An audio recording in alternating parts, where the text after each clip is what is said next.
So what are these things? Well, the acronym is from the P and the FDA and the S. The bold doesn't come out so well here, but they're poly and perfluoroalkylated substances.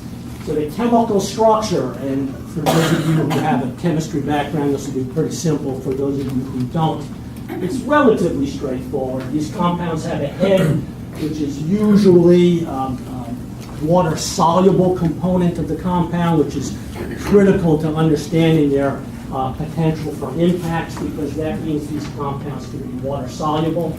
And then they have a chain of carbons, which can vary in length, and the carbons are all fluorinated.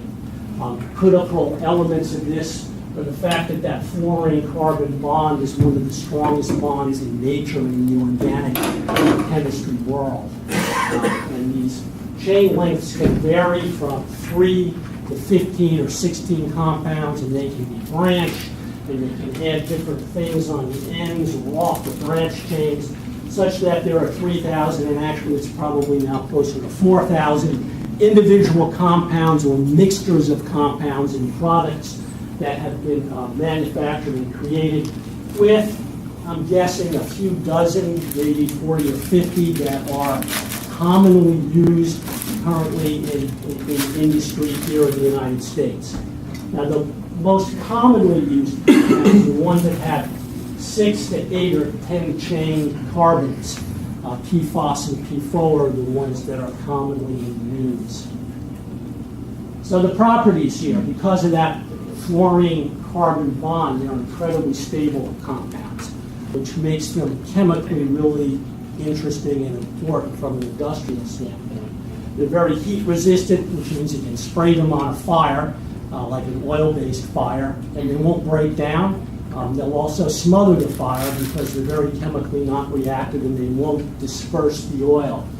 They're very resistant to stains, which means a lot of the materials we're all wearing, undoubtedly the floor and carpet in here, have been coated with a Scotchgard-like substance to make them stain resistant and easy to clean.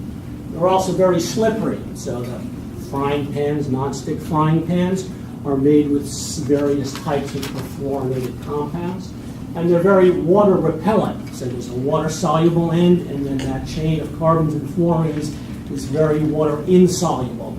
So that means, again, it's something that's very convenient to use for products that you want to have to be water repellent. The downside of the chemical stability here is when they're in the environment, when they're released, or when you absorb them into your body, they're very persistent. They don't biodegrade really at all.